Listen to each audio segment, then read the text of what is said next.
Prakash Gulab, un assistant directeur de FAREI, l'instance étatique qui a pour aider les planteurs, les agriculteurs, les éleveurs dans l'initiative. Et aujourd'hui, avec nous proposons un peu l'initiative concernant l'hydroponique. D'abord, on veut dire un lacère, ou bien qu'on est que pour planter. Mais nous faisons recherche dans un lacère, nous faisons recherche dans la façon que vous produisez. Parce que quand vous produisez les légumes là dans la lacère, vous bien connaissez d'abord pas même légumes, pas même variété que vous plantez dans la lacère et que vous plantez dans le carreau. Vous bien connaissez qui variété. Nous bien connaissez qui une variété qui est plus appropriée dans nos conditions, lesquelles qui donnent meilleur rendement et aussi ce qu'on appelle acceptance law consommateur. De l'autre côté, nous aussi faire la recherche là, qui fait utilisant, qui fréquence ou besoin de ça fait utilisant là. Parce qu'il y a un système qui doit fonctionner. Cette information-là, nous prend, nous donne un nouveau, ce qui a envie de rentrer, vous êtes capable. Nous avons un cours de formation qui est sur les 10 sessions que nous avons pour connaître à partir d'un lacère comment commence à faire ce semence, aller jusqu'à faire ce harvest et qui est l'équipement qui est important là-dedans, qui est les affaires qui besoin, qui est maintenance aussi au besoin, qui est les autres équipements au besoin et aussi vous gagnez la formation chaque commodité qui se fréquence irrigation, qui se bonnes affaires qui est qui bonnes maladies qui nous a gagné, qui bonnes problèmes nous a gagné, et des affaires qui est très important qui parfois nous oublier, right? C'est qui bonnes précautions sanitaires nous besoin prendre. Parce que quand la serre est fermée, ça veut dire nous peut empêcher les autres affaires en attendant. Alors, nous là pour guider les autres qui manière pour les garder une bonne sanitation pour qu'ils n'aient pas de problème avec les insectes ou les autres maladies qui sont capables de venir. Alors, sa cours de formation là, aussi quelque chose qui se bizarre avant qu'ils se réussissent à gagner prêt avec DBM. Nous avons déjà fini un accord avec DBM. Alors, il n'est pas pour donner n'importe qui ça, c'est-à-dire parce qu'il demande une certaine connaissance pour rouler la CL, il demande une certaine compétence. Et là, c'est là que la banque lui exige qui ça dit il a besoin de finir suivre un cours au niveau faré. Après, là, il est capable de bénéficier de ça près depuis la banque. Là. Prakash Gulab, assistant directeur FAREI, nous avons pas mal d'informations avec vous en ce qu'il s'agit de rôle FAREI d'abord et aussi ben services et ben schemes qui mettent à disposition de ben gens qui sont intéressés dans l'agriculture. Et nous pouvons continuer un petit peu nous visite ici dans la station de réduit avec ben officier FAREI et là nous pourrons joindre un des ben officiers qui peut dire nous un petit peu plus l'hydroponique qui fait ici et qui fait aussi à travers le pays, tout cela par un cours qui est dispensé par FAREI. Nous pouvons l'officier de recherche, le research scientist, M. Rudy Elapen, qui peut donner beaucoup plus de détails, l'eau, la structure et comment faire la production en hydroponie.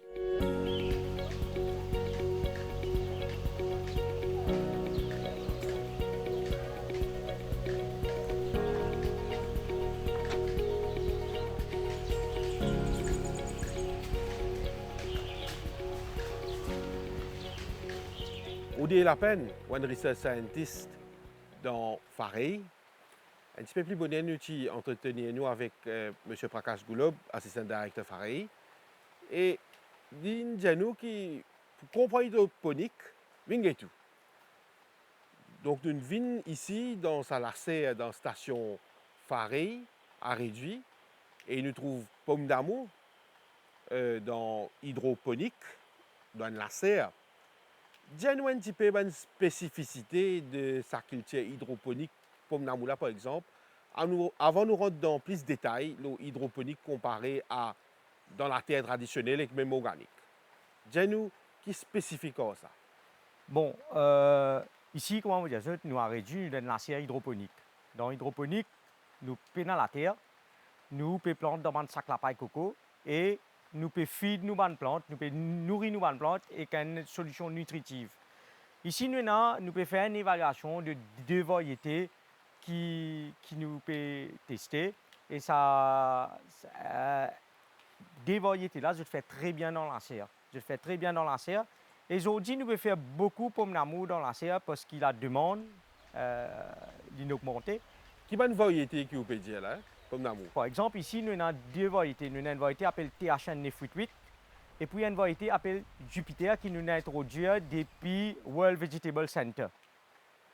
Cette variété-là, nous l'amenons pour faire en plein champ, mais nous trouvons souvent une caractéristique intéressante et maintenant nous pouvons tester dans la serre pour guetter est-ce qu'il fait bien, il tolère aussi bonne maladie et est-ce qu'en termes de qualité, il est aussi bon qu'il y a une variété qui nous fait ses preuves comme THN 988. Quand nous prenons tout ça, pied pomme d'amour là, bien joli, bien sausé avec joli pomme d'amour, encore vert, bientôt pour rouge. Nous pouvons aussi trouver le bonne feuille là, comment dire, il y a un petit peu blanc. On va dire une solution blanche, il mettait. Mais il y a une perception, tout ça, ça fait, comment dire, mettre le bonne feuille là, c'est poison, c'est chimique. Mais ça, vous pensez, c'est fongicide, c'est pas pesticide. Mais il y a une perception persistante qui dit, ok, dans l'hydroponique, rempli de chimiques là-dedans, qui est ou à dire par rapport à ça en tant que research officer de farine. Ouais, bon, ça c'est une perception, mais à la base, moi qui intéressé, explique que l'hydroponique nous servit de fertilisant. Oui, nous disons de fertilisant chimique, mais la plante lit, ça fertilisant-là, il fond de l'eau et la plante peut toujours absorber sa minéral là. Ça veut dire qu'il nous cause dans la terre, qui nous cause dans l'aquaponique, qui nous cause dans l'hydroponique, la plante peut absorber même molécules dans la même forme. Ça va une molécule là, ça me dit bon dire NPK là ça.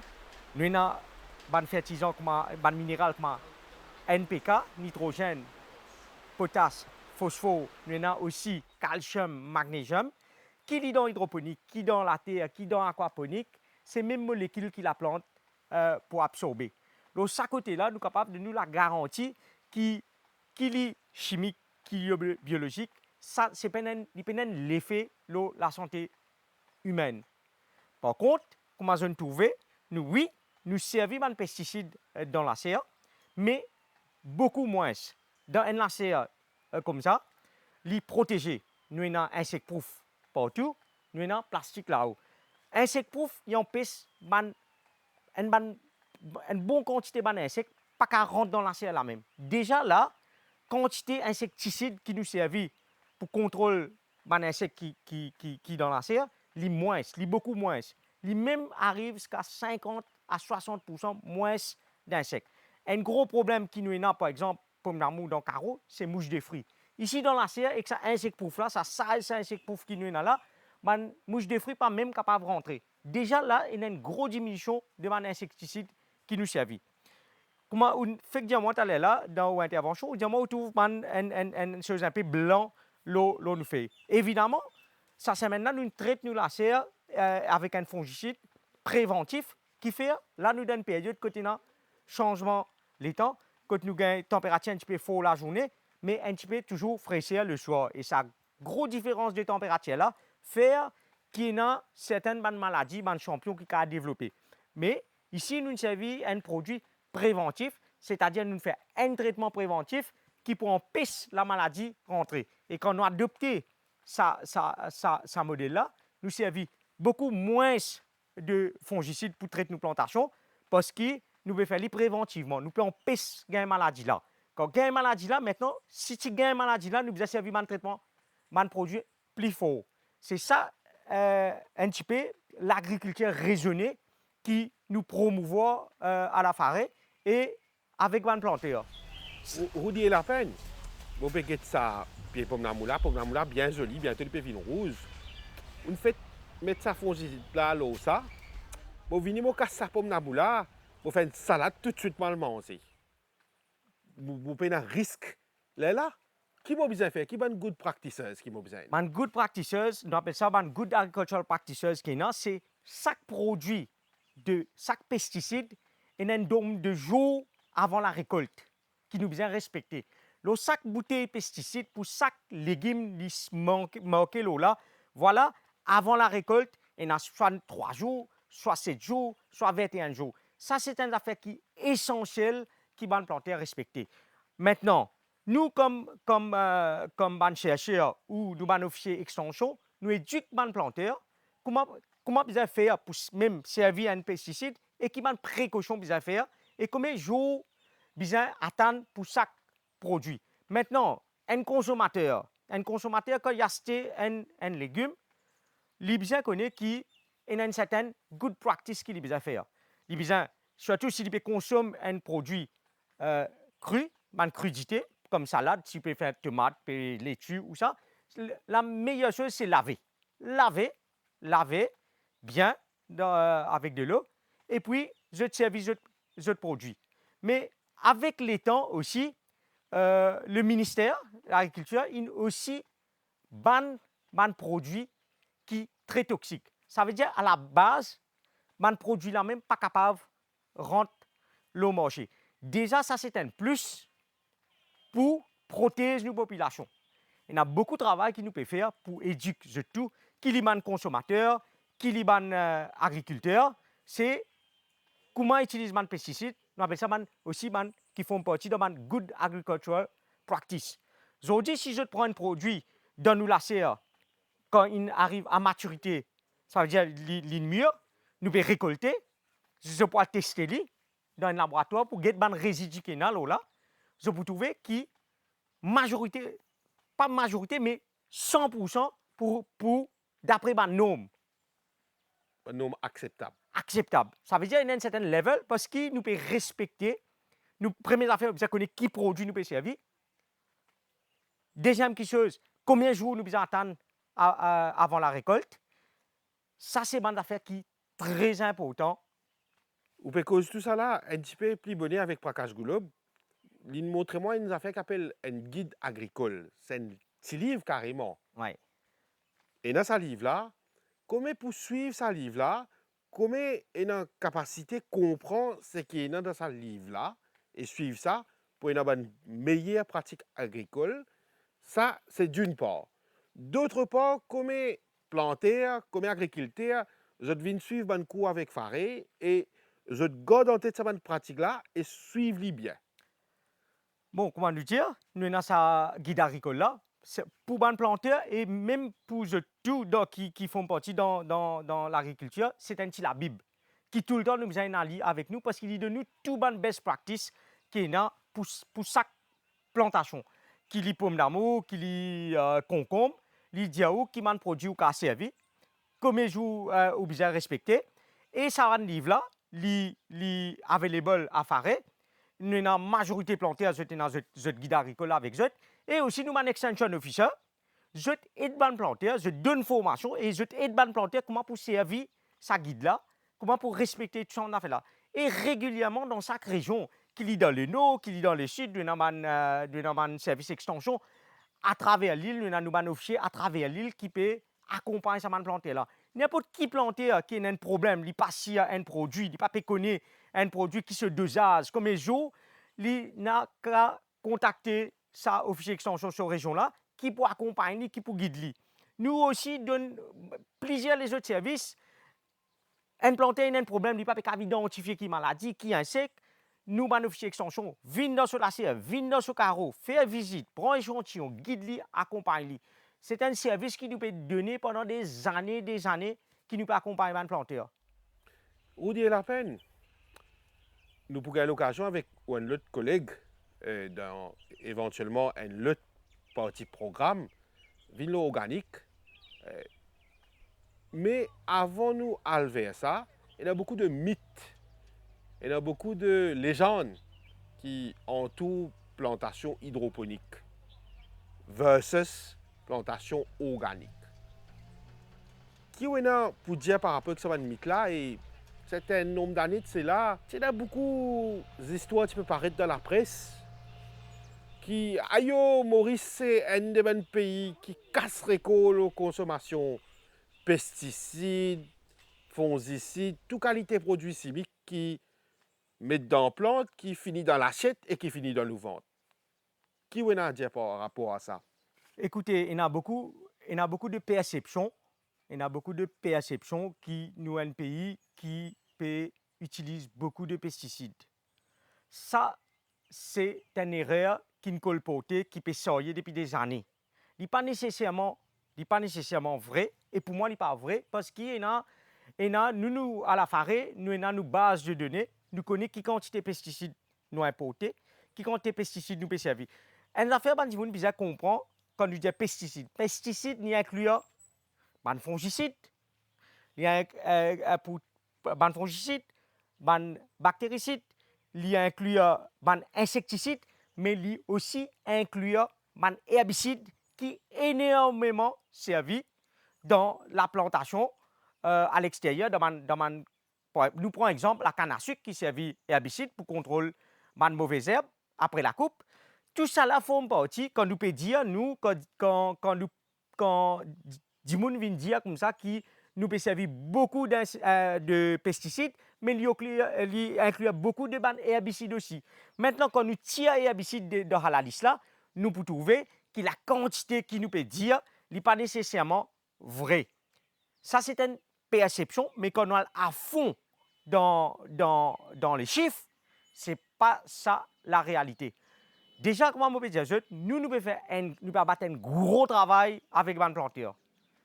Comment on peut dire, premièrement, en amont, nous diminuons, nous presque éliminons tous les produits qui sont toxiques à la base.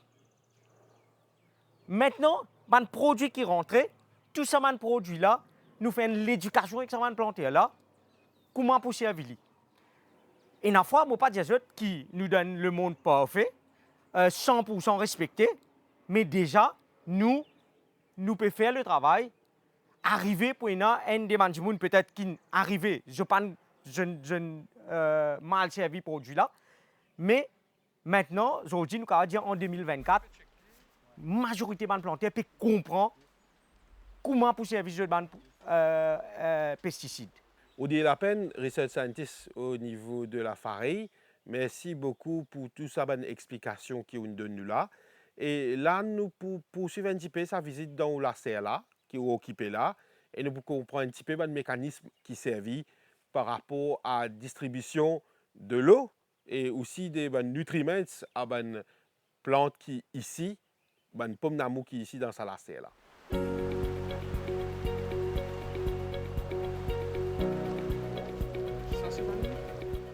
Bon, en termes d'équipement d'un serre hydroponique, nous avons un réservoir de l'eau qui est normalement à l'extérieur. Et puis nous avons la pompe qui pour pressurisation de l'eau.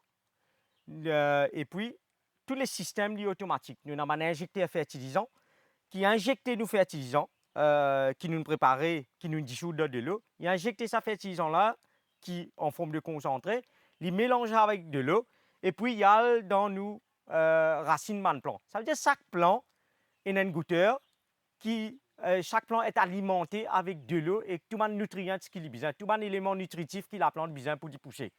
Et ça, tout programmé d'un petit programmateur qui nous est là.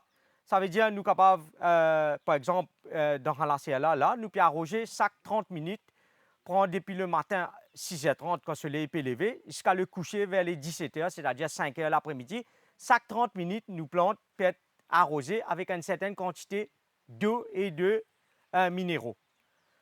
Ça, lit tous les jours, 7 jours sur 7, tout pendant la plantation. Si une plantation comme ça dure pendant 6 mois, tous les jours pendant la journée quand il y a le soleil, la plante peut être irriguée, peut être nourrie avec de l'eau et des nutriments qui dit besoin. C'est pour ça que je trouve dans la serre hydroponique, je trouve ce plan-là en bonne santé et aussi la production qui nous est là. Dans la serre là, nous avons à peu près un assiette de 300 mètres carrés, nous avons une densité de plantation de 2,5 plants au mètre carré, qui retrouve nous à peu près 750 plants dans la serre là. Et je peux trouver tous nos plants, c'est cultivé en hauteur. Les cultiver en hauteur pour nous servir maximum l'espace qui nous est dans la serre là. C'est une cultivation intensive. Et quand nous comparons nos rendements avec, par exemple, pomme d'amour, là, nos rendements avec plein de champs, nous 5 à 6 fois, nous produisons beaucoup plus par mètre carré.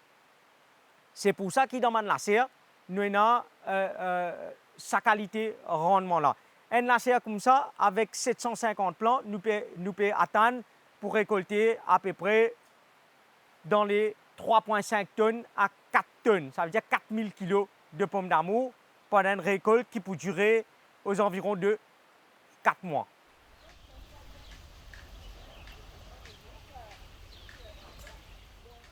Ou dit la peine, il y a une perception qui, dans l'été, pomme d'amour, les plis serre, et dans l'hiver, les plis abondants et les moins serre. Mais pomme d'amour, ce qui nous comprend, de plus en plus peut faire dans la serre, c'est-à-dire qui dans en plein carreau dans la terre. Comment explique sa perception là-haut? Évidemment, pomme d'amour produit en plein champ et dans la serre. Aujourd'hui, plein champ, il y a beaucoup de difficultés en été. Hein? La sécheresse, changement climatique, forte température, gros la pluie, cyclone. Ça a affecté beaucoup de plantations à l'extérieur. Et aussi, quand nous arrivons dans une période comme novembre, décembre, et que la sécheresse, beaucoup de planteurs pas hasardé pour le planter dans le carreau. Et là, à partir de cette période-là, pomme d'amour qui produit et consommé dans Maurice, c'est principalement dans la serre. Maintenant, c'est aussi, ce qui nous besoin comprendre, c'est pomme d'amour, c'est une plantation qui contient un petit peu fraîcheur. Ce rendement beaucoup plus en hiver qu'en été. En été, que ça chaleur-là, nous avons beaucoup de fleurs qui tombent, qui peuvent être bien pollinisées, et puis le rendement même baissé. Nous sommes capables, même dans la serre, nous sommes capables de trouver une baisse de production de jusqu'à 50% pendant l'été. Ces dernières années-là, ces derniers 5 ans-là, nous avons beaucoup de conditions climatiques qui à l'extrême. Une forte température, une grosse pluie qui a affecté beaucoup de plantations dans plein champ. Et aussi, quand nous avons un cyclone, il a affecté pas juste en plein champ, il a affecté aussi la production dans la serre. Nous avons un plastique qui est déchiré, nous avons la serre qui même une fois endommagée et plantation endommagée. C'est pour ça qu'ils ont trouvé le prix augmenté parce que la production baissée. C'est l'offre et la demande. Ça, c'est une affaire qui est répétée toutes les années. Et ça, c'est, je peux trouver, les répète dans tout le pays. Si nous guettons l'océan Indien, nous pouvons trouver à La Réunion, le prix vient pareil. Ça veut dire qu'au prix baissé Maurice, quand nous guettons le prix à La Réunion, il est presque pareil. Quand le prix monté Maurice, qui est La Réunion et dans les autres pays de l'océan Indien, le prix fluctue entre l'hiver et l'été. Ça, c'est un problème qui est récurrent. C'est pour ça que nous pouvons promouvoir aussi l'investissement dans la serre, dans la culture protégée, pour que nous soyons capables de produire un petit peu plus pendant cette période difficile là. Au de la peine, nous cause beaucoup de pommes d'amour dans la serre et hydroponique. C'est typique commun, mais est-ce que c'est type de plantation unique qui nous a fait dans la serre ou bien dans les autres types de fruits ou légumes surtout qui nous a fait? Bon, dans la serre, actuellement à Maurice, il y a une diversité de légumes et fruits qui nous peut faire. Nous ne pouvons pas restreindre que à pommes d'amour dans la serre. Nous avons tomates salade, une grosse tomate, nous avons pommes d'amour, nous avons une tomate cerise. Nous faisons aussi des poivrons couleur jaune, orange, rouge. Nous avons aussi poivrons verts. Nous pouvons faire concombre anglais. Nous pouvons faire des mini concombre, nous pouvons faire concombre blanc, des concombre asiatiques. Et puis, nous pouvons faire aubergines. Je peux trouver un peu dans le supermarché pour le moment. Je gagne aussi des aubergines. C'est des aubergines qui nous fait dans la serre. Sa qualité, c'est exceptionnel. Nous faisons aussi laitue, beaucoup de laitue. Nous commençons à faire aussi des fruits comme fraises dans la serre, mais c'est un peu saisonnier. Fraises, c'est pendant l'hiver. Mais nous, à la Farée, nous essayons aussi différents légumes qui sont capables de faire dans la serre. Nous avons par exemple quelques planteurs qui peuvent faire kale dans la serre. Je peux faire certaines périodes, je peux faire des bread, différentes qualités de salade. Et on peut faire des roquettes dans la serre. Mais c'est une diversité de légumes qui nous peut promouvoir et les planteurs peuvent adopter dans la serre hydroponique ou même sous une culture protégée dans la serre. Rudy La Peine, une cause à faire, peut-être une dernière précision avant de terminer. Une cause pollinisation. Et là, nous donne sheltered, hydroponique. Mais un insecte abeille qui rentre. Là, comment je fais ça? Bon, dans la serre, il y a un insecte pour faire pollination, c'est-à-dire il y a une abeille qui peut rentrer. Ce qui nous besoin faire, pollinisation manuelle. Ça veut dire nous besoin vibrer nous ban grappe fleurs. Normalement, longtemps, nous pouvons vibrer à la main. Maintenant, nous avons un équipement qui nous sert, un vibrateur qui nous sert, qui nous vibre les fleurs là. Vibrer tous les jours. À une certaine heure, peut-être vers les 10 heures, comme ça, 9 h à 10 h le matin, nous vibrons les fleurs là pour qu'ils se pollen, tomber et les fertilisent la partie femelle. Et ça m'a vibrateur là, je vibrer même l'intensité qui va bourdonnement d'abeilles. Ça veut dire, les mimique, comme on nous dit en anglais, la vibration qu'une abeille fait pour que le pollen tombe bien. Ça, c'est très important aussi qui va planter, faire surtout pendant l'été, quand il y a une température, une forte température et une grosse fluctuation l'humidité. Ça, c'est une affaire qui augmente le rendement pendant l'été. Rudy La Peine, merci beaucoup pour toute bonne explication que vous nous donnez. Et jusqu'à la prochaine fois, nous joignons éventuellement pour un autre type de plantation sous serre et hydroponique. OK. C'était un plaisir pour moi, pour nous recevoir, pour moi et l'équipe de Faré, pour nous recevoir. Je t'ai réduit. Merci.